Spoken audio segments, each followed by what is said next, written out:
Holland Evening Sentinel presents Swing and Sway Trinidad Way.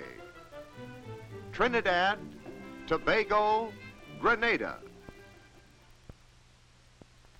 You can imagine now that you are in tropical Trinidad, in the beautiful Caribbean.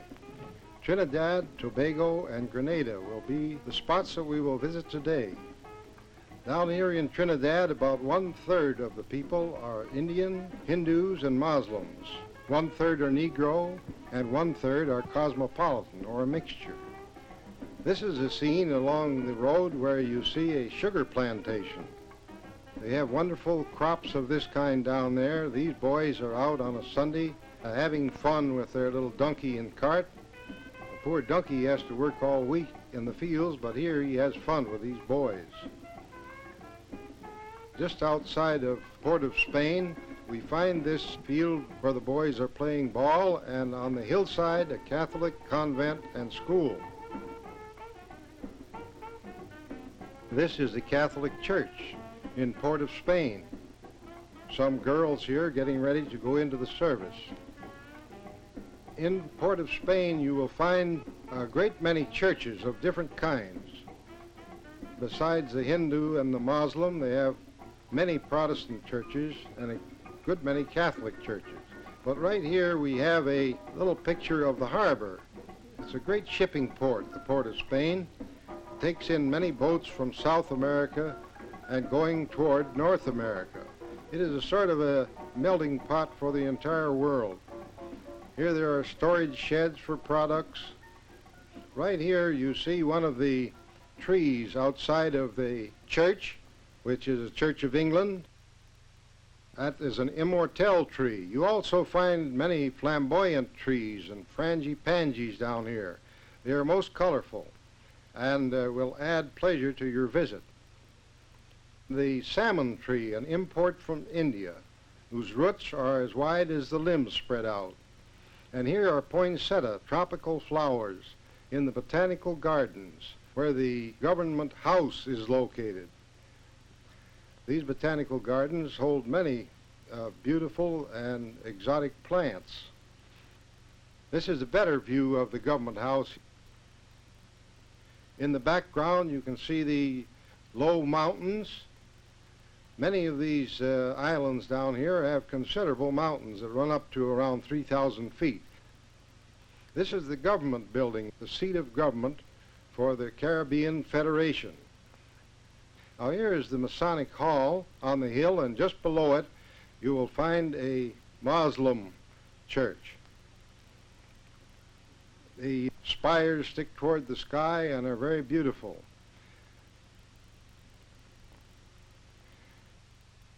Cart on the street is typical. And of course you'll want to drop into a nightclub ere long and see the exotic dancer. This happens to be a place they call the Marimer, of which the manager is Mr. Singh. This exotic dancer will show you a few of the movements they go through with their wonderful calypso music. We go on a little bit later to various other types of dance. A steel band will furnish the music. Between the acts, the dancers get up and do their share of the calypso. This is a steel band. And eventually we come to the Shango, or bottle dance, where they use broken glass on the floor, and they crawl through it, jump on it, and have the theory that if you are in the right frame of mind, you cannot be hurt.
boy here does a few athletic tricks.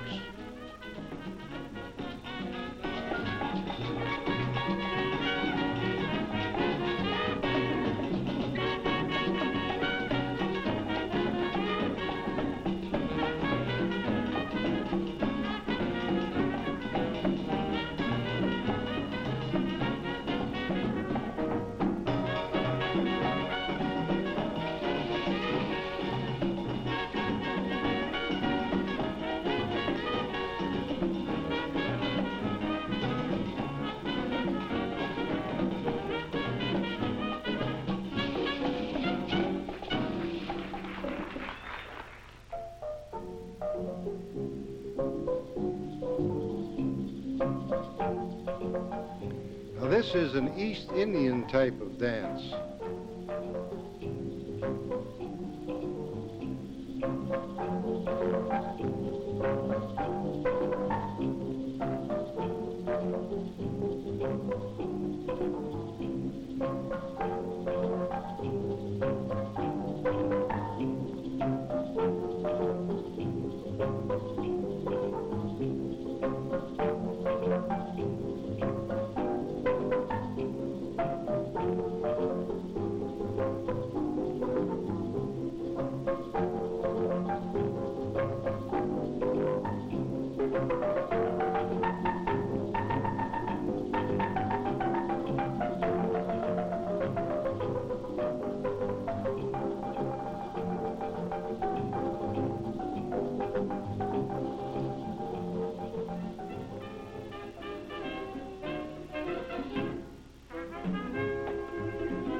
Now the limbo is also called the stick dance. And in this particular dance, we'll dance along with their feet forward and leaning back, not touching the floor, go under a stick which is only a few inches above the floor. This is one of the most difficult and the most popular dances down in this area.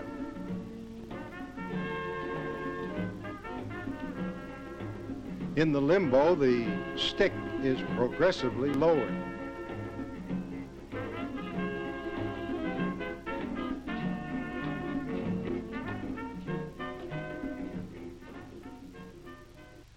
Now here we are with one of the natives cutting coconuts in order to obtain the copra. You'll notice how he uses that big machete and cuts those with his hand beneath the coconut. He says he's never cut his hand. The coconuts are picked up here, dried, and the copra is extracted.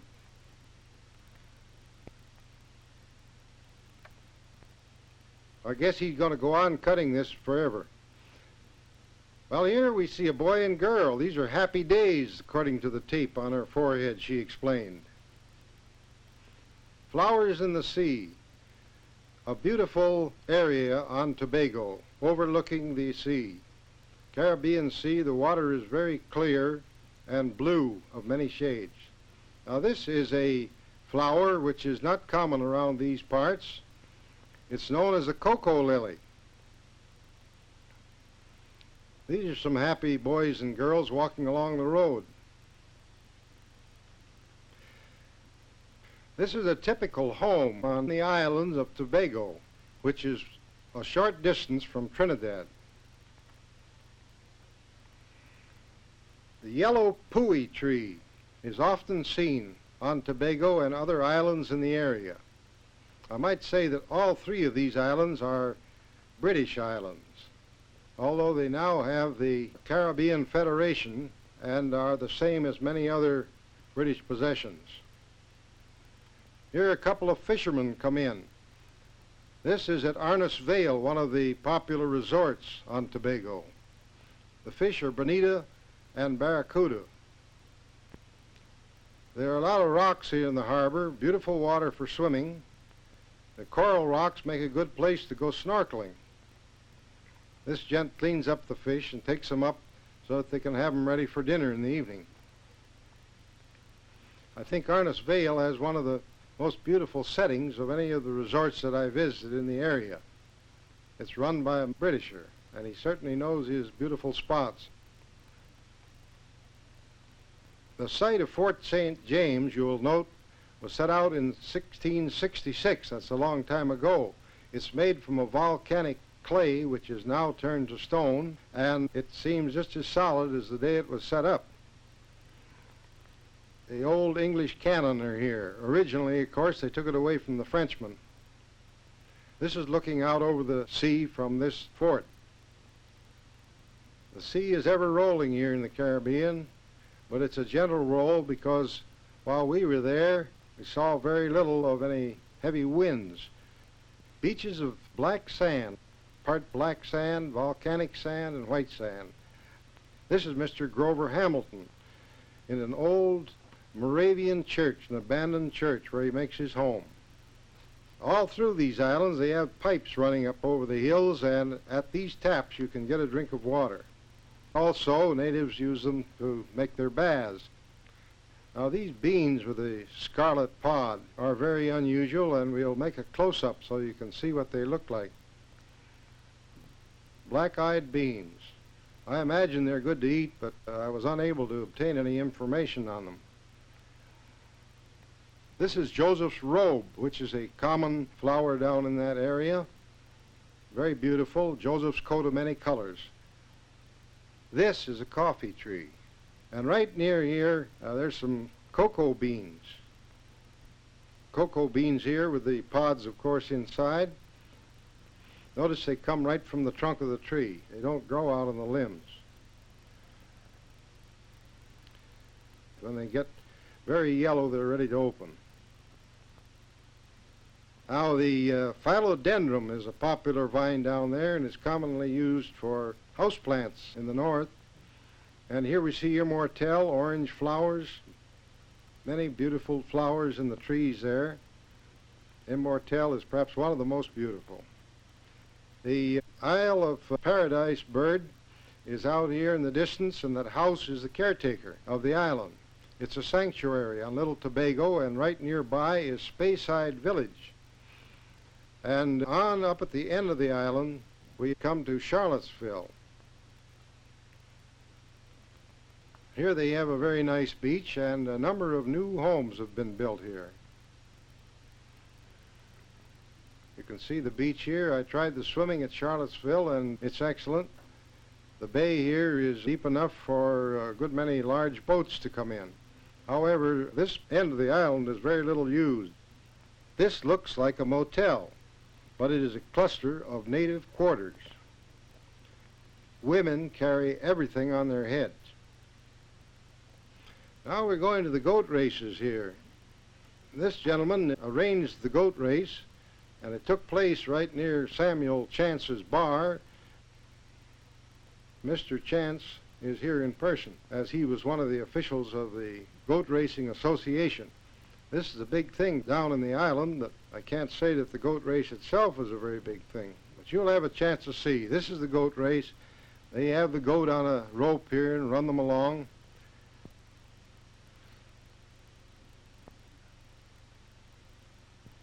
If the goat gets a chance, of course, he has dinner in between races.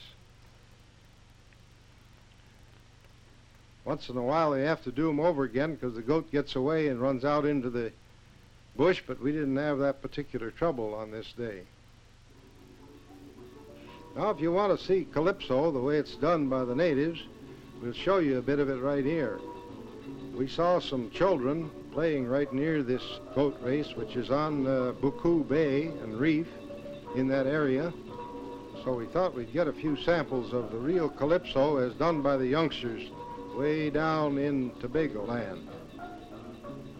Tobago, though a very small island, is located only a matter of 20 minutes or so from Trinidad. And it's a charming place to visit.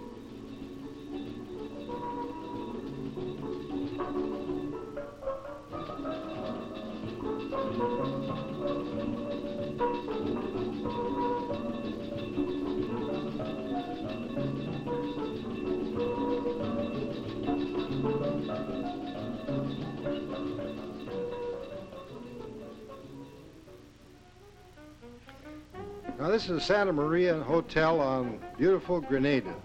And of course, Grenada is one of my favorite places to visit. Once in a while, they have to bring up the fire truck when they have a water shortage. The clerk in the hotel at the time I was there was this Miss Clark, a beautiful brown girl of the Caribbean.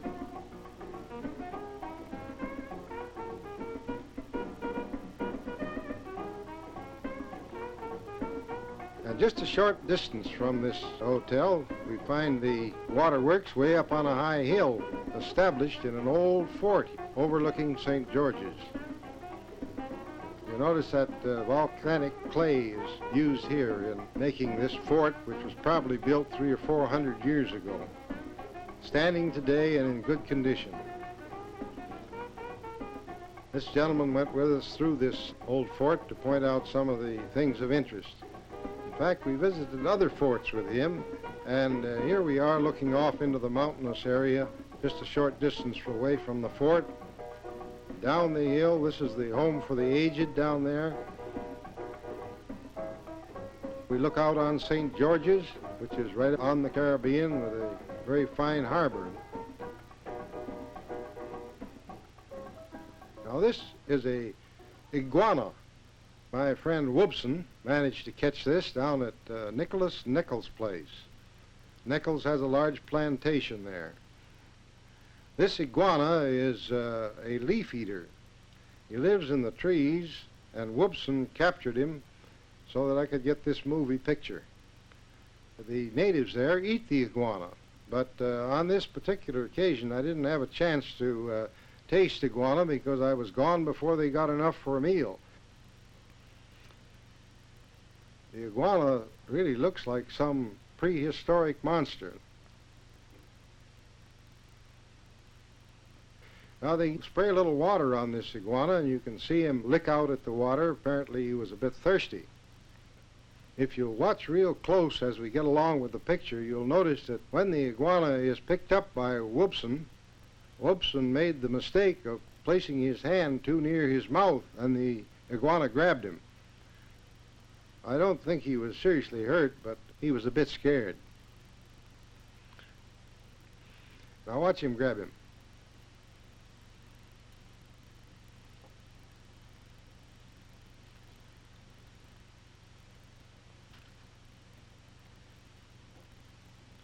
Well, here we are right in the harbor of Grenada. I was invited to go on a trip here. There are very few tourists that get into Grenada. I was invited by these gentlemen to go on a trip with them out through the Grenadines. I will introduce various and sundry of them. Commodore Steele you have just seen. You will see him again in a moment. Our host on the trip was Commodore McGuire. It just happened that I was the only white man on this trip. These people who were on the trip are what they call cosmopolitan down there. That is, they were mixtures of other races, of brown skin. They were fine gentlemen, and they took us on a wonderful trip. That is, they took me on a wonderful trip. There's Commodore Steele. We're off now along the coast a ways. This is the Commodore's son, and various other members of the crew went along for the ride. Mr. McIntyre down there is looking at us. You'll see a close-up of him in a moment. He is the fort agent at St. George's. Both Commodore Steele and Nicholas Nichols own large plantations. Mr. Nichols, who's steering the boat there, has a plantation of 700 acres, and 83 people work for him. The Commodore, who now has the helm, has a plantation of 500 acres or more. As we sail along the coast, we'll get a few glimpses here, perhaps, of the kind of country we're in, some of the people. Close up there of Mr. McIntyre. There we see both Nichols and Steele. So we're going along here down to Beausejour, where Mr. Nichols here goes in and brings out the supplies for this trip. A weekend trip into the Grenadines. You may notice here that he has various and sundry dishes and a very small suitcase, a machete and some coconut, some ice, No matter where you go, it's inevitable to have the pop, the coconut, and the machete. The coconut juice is chilled in the nut. You drink the juice and throw the coconut overboard. Now this is Bro being pulled aboard. This is Mr. Nichols' son. He calls him Bro. Quite a swimmer. He swam a couple of 100 yards to get out where we were, but he didn't go on the trip. He'll go back after a while. Not very far from Beaux Azur, we come to a spot that I named Peekaboo Beach. It had a beautiful little beach in here where we could go and swim when we wished, and we did so often. Right there is Peekaboo Beach. And I think Nicholas Nichols will probably keep on calling this Peekaboo Beach. It's dark sand, volcanic type. Water is warm. Well, Nicholas Nichols here is fishing. And lo and behold, he didn't have to fish very long, and we hooked a kingfish. And Mr. McIntyre is reeling him in there, and here he's pulling him in by line. They had a 30-pound king on here. This is the way they land them down in that country. Made enough fish for all for the voyage. Of course, someone had the idea of throwing out the line again. And next time we came in with something, but it was a mere minnow. So that gives you some idea of the size. That's the way they eat sugar cane. Just bite it off the stalk. This is a typical inter-island boat. Some very nice little boats there. Now the Grenadines out here are pretty rough and rugged country. They're rocks standing up from the sea here as if they're the tops of mountains, and they probably are. Very beautiful to look at, and in some places there are excellent beaches. We only went out here for one day, so we didn't go too far into the Grenadines. But as you can see, the pictures look jumpy. The weather was rather rough. This was a sailing boat about 34 feet long, and it had a motor besides the sail. So we used the sail, and sometimes we used the motor too.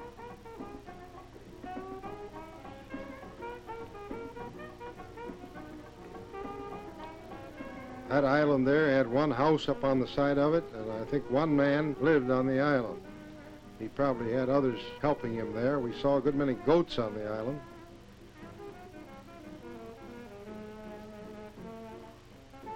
Everybody's happy. Beautiful weather, good companions, and nice sailing.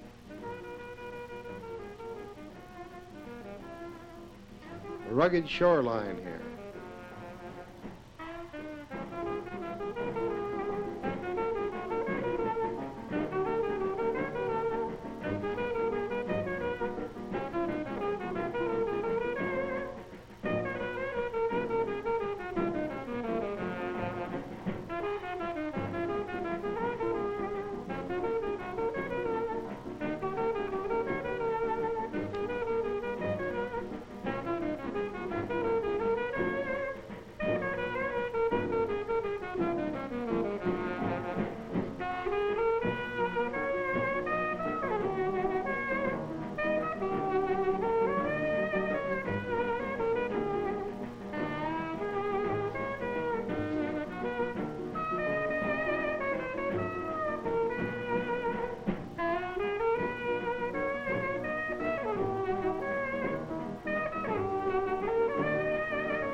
Now we're coming back to the town of St. George.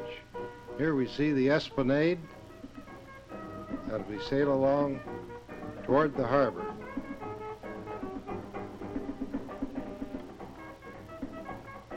We sail around here and come in view of the Santa Maria as seen from the sea. The sail is coming down.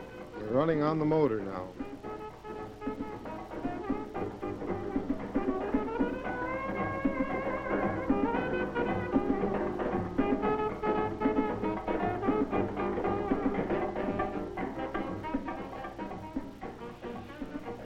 another view of the town as we come into the harbor.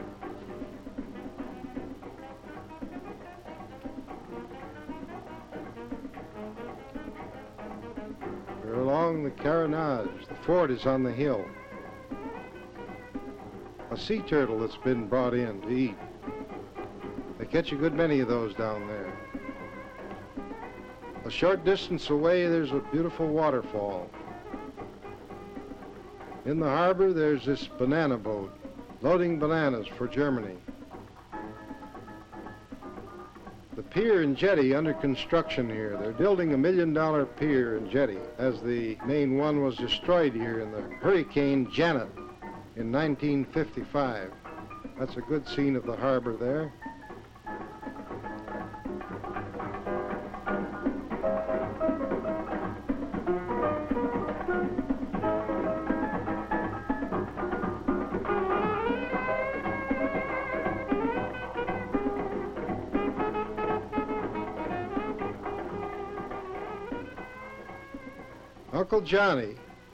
Uncle Johnny Branch lives back in the hills a ways, not too far from St. George's, and that's his home up there. He has made a good living here on this plantation for years. He has oranges. Looking into a tree, we see a bee's nest up here. His place is known as True Blue now. It's been changed into a resort area. And some people from Venezuela plan to come up here and build homes for their folks so they can come up here and enjoy the climate. Here's some old French cannons Uncle Johnny picked up on the island. He has a good many relics. This is a whaling gun. Back in the days when Uncle Johnny used to do a little whaling, he says the whales have long since disappeared. This is his howler monkey.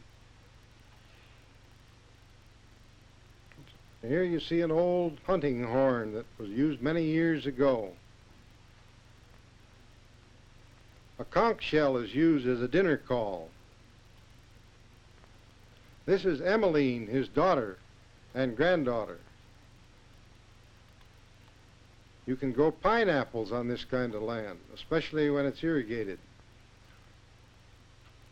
Perhaps one of the most beautiful flowers is the flamboyant. You find this tree located in many parts of Grenada.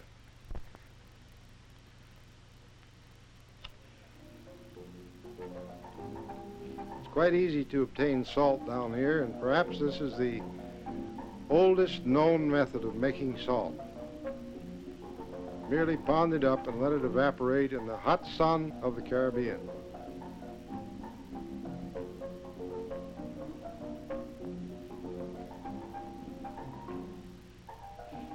This is an old abandoned lighthouse up here on the hill, one that's been there many years. Not too far away, we find a sugar plant.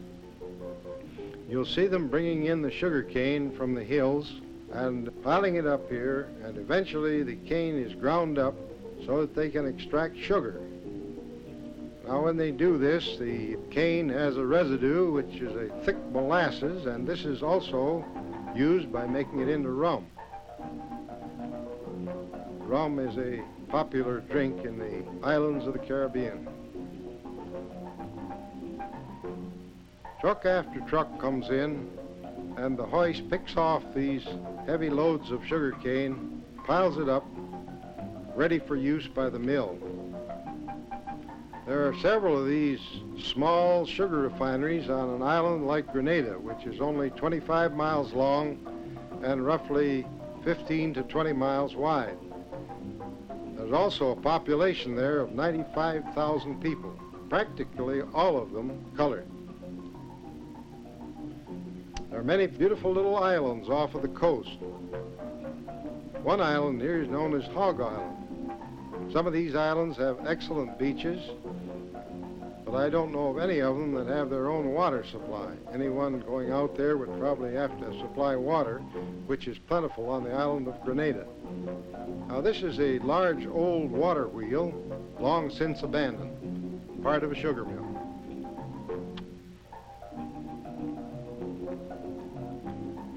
Not too far from that sugar wheel, we eventually came to an experimental farm.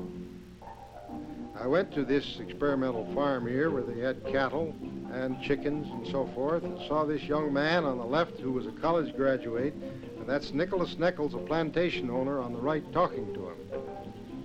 Beautiful country, and I hope you can see it. St. George's is a nice little town, and although there are not very many hotels there, there are a good many places where one can find guest houses. Here the natives are coming around a boat which has brought in some fish to sell. That's a view from the mountaintop of St. George's, and down below those regular-looking buildings were used during the war, and now a school is there.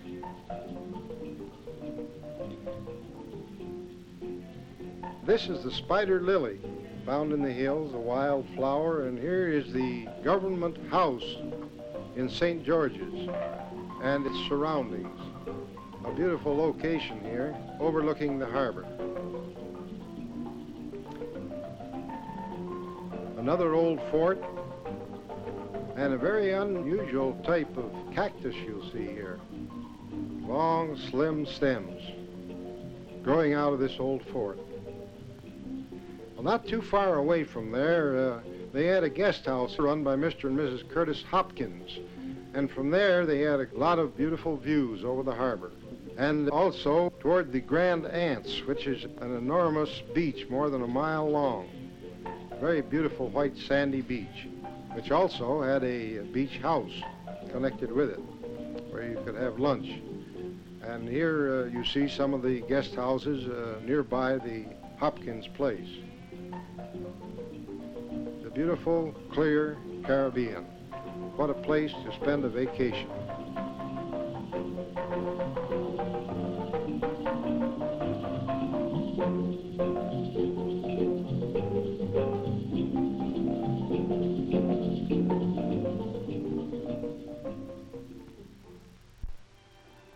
This film has been shown for your pleasure by the Holland Evening Sentinel, a Bill Rich production.